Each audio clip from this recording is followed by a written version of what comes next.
नमस्कार। आज हम कुछ ऐसे विषयों के तह तक चलेंगे जो हाल फिलहाल में चर्चा में तो है, लेकिन जिनकी असली अहमियत उनकी हेडलाइंस में नहीं बल्कि उनकी बारीकियों में छुपी है। बिल्कुल। हम देखेंगे कि कैसे सिर्फ एक शब्द, एक परिभाषा या एक आंकड़ा पूरी की पूरी राष्ट्रीय नीति की दिशा बदल सकता है। और ये बारीकी सिविल सेवा परीक्षाओं की तैयारी करने वालों के लिए बहुत बहुत जरूरी है। अक्सर प्रीलिम्स और मेंस के बीच का फासला इसी समझ का होता है। अच्छा। मतलब ये जानना कि खबर क्या है और ये समझना कि उस खबर के मायने क्या हैं। तो आज का हमारा मिशन साफ है।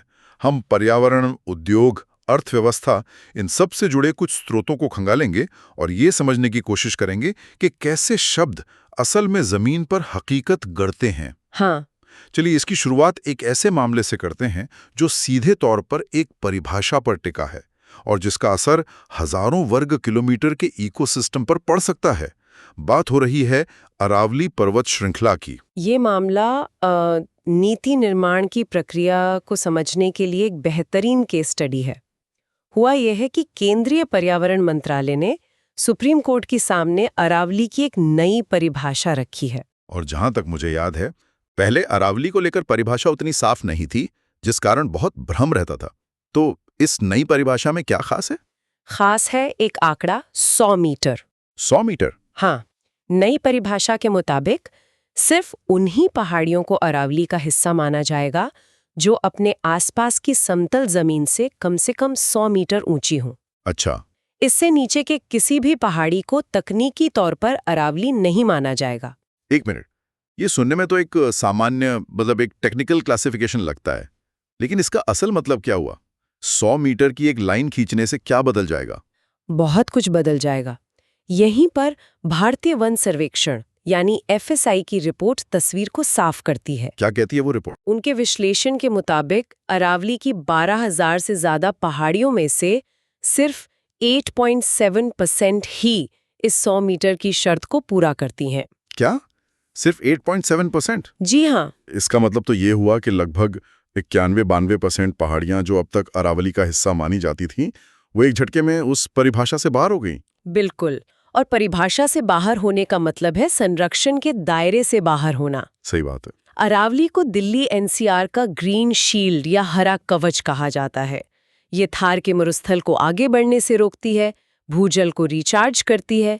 अब अगर इसका 90% से ज्यादा हिस्सा संरक्षण सूची से बाहर हो जाता है तो वो खनन, रियल एस्टेट और दूसरी औद्योगिक गतिविधियों के लिए खुल सकता है। बिल्कुल। सिर्फ एक परिभाषा ने पूरे इकोसिस्टम का भविष्य दांव पे लगा दिया है। ये तो वाकई चौंकाने वाला है।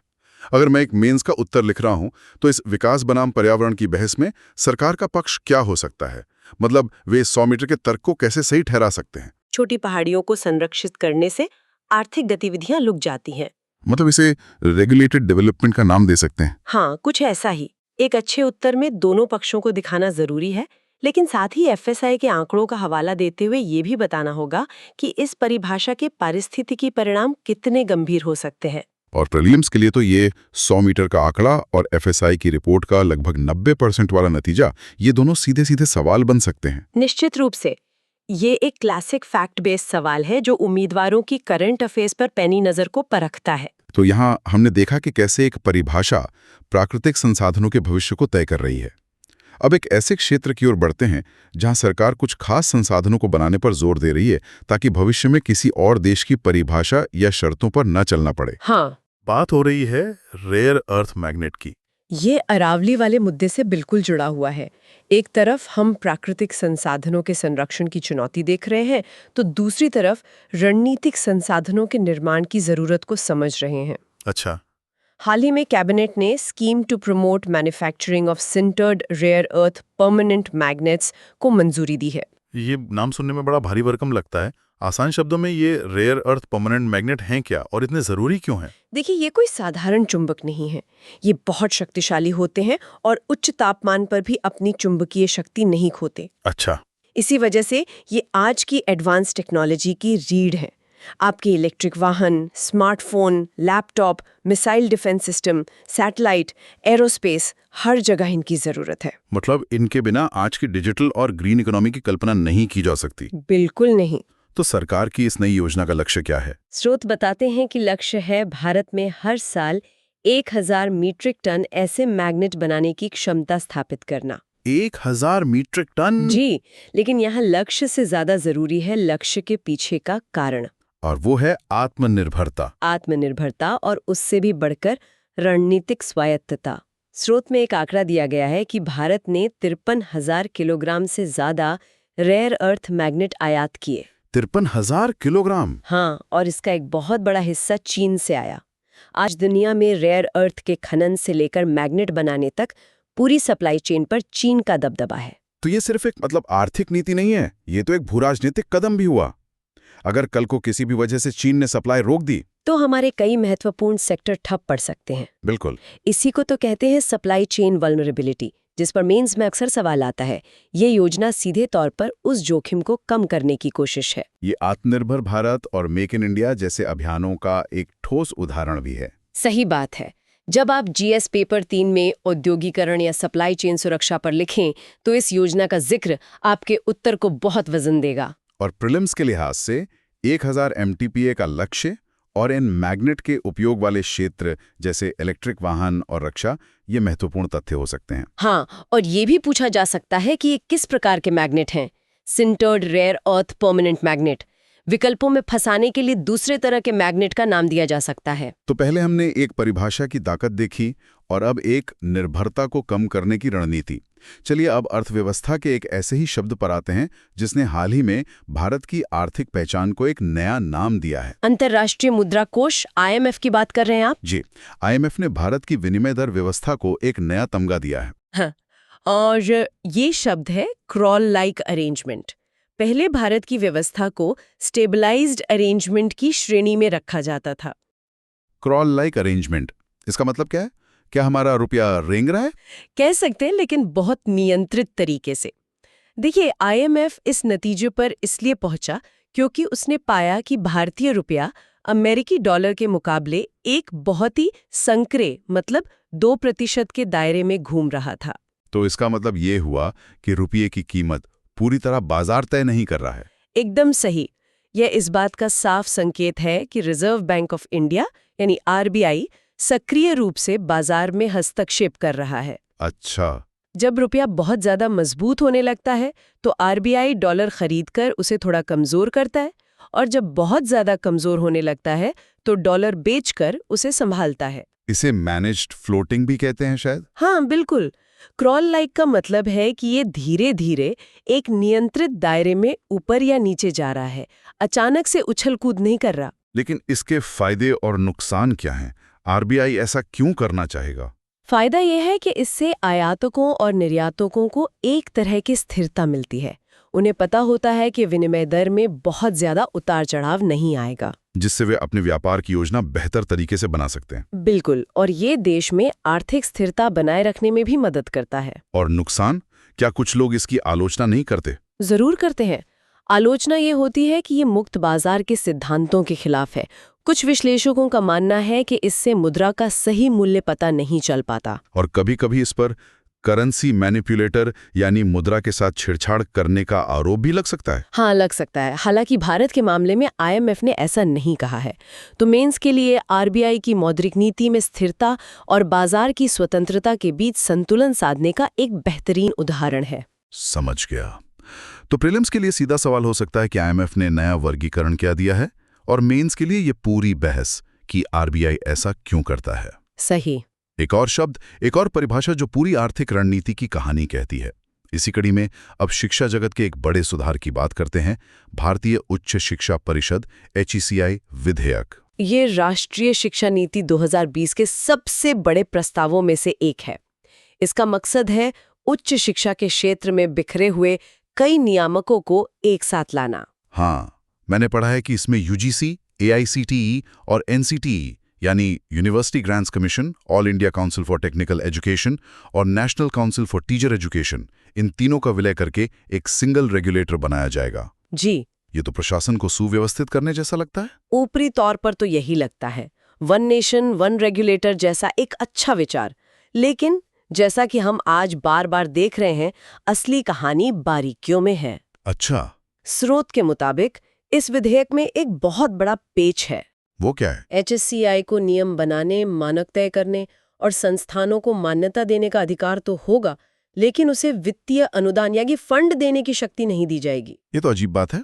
तो फिर कॉलेजों और विश्वविद्यालयों का पैसा कौन देगा? पैसा देने का अधिकार शिक्षा मंत्रालय के पास ही रहेगा। ओह, यहीं पर शासन और स्वायत्तता का बड़ा सवाल खड़ा होता है। सोचिए, एक ऐसी संस्था है जो नियम तो बनाती है, लेकिन वित्तीय तौर पर पूरी तरह मंत्रालय पर निर्भर है। ये तो ऐसा हुआ कि ट्रैफिक पुलिस को चालान काटने का अधिकार तो है, लेकिन उनकी अपनी गाड़ी में पेट्रोल भरवाने के लिए भी मंत्रालय से मंजूरी लेनी पड़ेगी। बिल्कुल। क्या ऐसी संस्था स्वतंत्र रूप से काम कर पाएगी? आपने बिल्कुल सही नब्ज पकड़ी है। यही GS पेपर 2 यानी शासन के लिए सबसे महत्वपूर्ण विश्लेषण है। यह शक्तियों के पृथक्करण के सिद्धांत पर सवाल उठाता है। सही। क्या एक नियामक संस्था वित्तीय नियंत्रण के बिना प्रभावी हो सकती है? क्या इससे शिक्षा संस्थानों पर मंत्रालय का राजनीतिक प्रभाव बढ़ने का खतरा नहीं है? और प्रीलिम्स के नजरिए से ये जानना जरूरी होगा कि किन 3 संस्थाओं का विलय हो रहा है और ये कि वित्तीय शक्तियां HECI को नहीं दी गई हैं। हाँ, ये सही गलत वाले सवालों के लिए एक आदर्श बिंदु है। यही वो छोटी सी जानकारी है जो 1 या 2 नंबर का फर्क पैदा कर सकती है। तो अरावली की परिभाषा से लेकर HECI की शक्तियों की परिभाषा तक हर जगह शब्दों का ही खेल है। चलिए, अब अंत में एक ऐसे दिन की बात करते हैं जो हमारे देश की सबसे बड़ी परिभाषा यानी हमारे संविधान से जुड़ा है, संविधान दिवस। एक ऐसा दिन जिसके बारे में एक बहुत ही आम लेकिन महत्वपूर्ण भ्रम है। हाँ, ज्यादातर लोग 26 नवंबर और 26 जनवरी को लेकर कंफ्यूज रहते हैं। क्या अब स्रोत इस भ्रम को दूर करता है? संविधान सभा ने संविधान के मसौदे को अंतिम रूप देकर उसे अपनाया था, अडॉप्ट किया था। अपनाया था।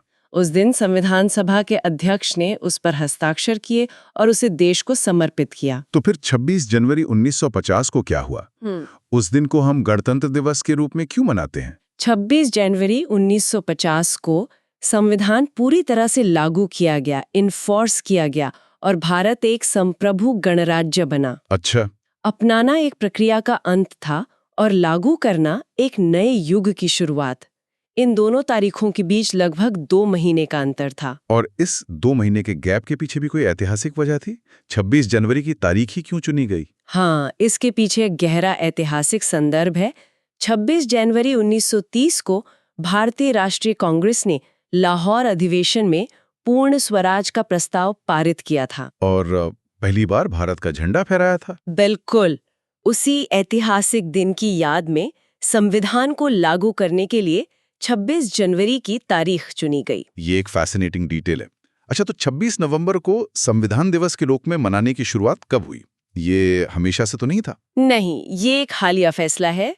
स्रोत बताता है कि मई 2015 में केंद्र सरकार ने ये निर्णय लिया कि डॉक्टर BR अम्बेडकर, जो संविधान की मसौदा समिति के अध्यक्ष थे, उनके 125वें जयंती वर्ष के उपलक्ष्य में इस दिन को संविधान दिवस के रूप में मनाया जाएगा। ये इस दिन को उसके मुख्य वास्तुकार के प्रति एक श्रद्धांजलि के रूप में स्थापित करता है। सही। तो आज हमने देखा कि कैसे अरावली की 100 मीटर की परिभाषा पर्यावरण की सुरक्षा तय करती है, कैसे रेयर अर्थ मैग्नेट पर निर्भरता कम करने की नीति देश की सुरक्षा से जुड़ी है, कैसे रुपये के लिए क्रॉल लाइक शब्द हमारी आर्थिक रणनीति को दर्शाता है, कैसे HECI की शक्तियां शिक्षा सुधार की स्वायत्तता पर सवाल उठाती हैं, और कैसे संविधान को अपनाने और लागू करने की तारीखों का फर्क हमारे गणतंत्र के इतिहास को परिभाषित करता है।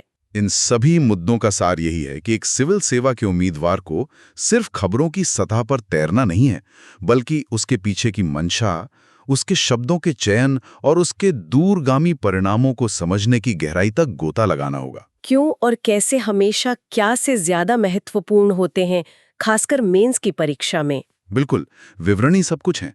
तो आज की इस चर्चा को समाप्त करते हुए मैं हमारे श्रोताओं के लिए एक विचार छोड़ना चाहता हूँ। जरूर। आज हमने देखा कि नीतियां कैसे शब्दों और परिभाषाओं से बनती हैं।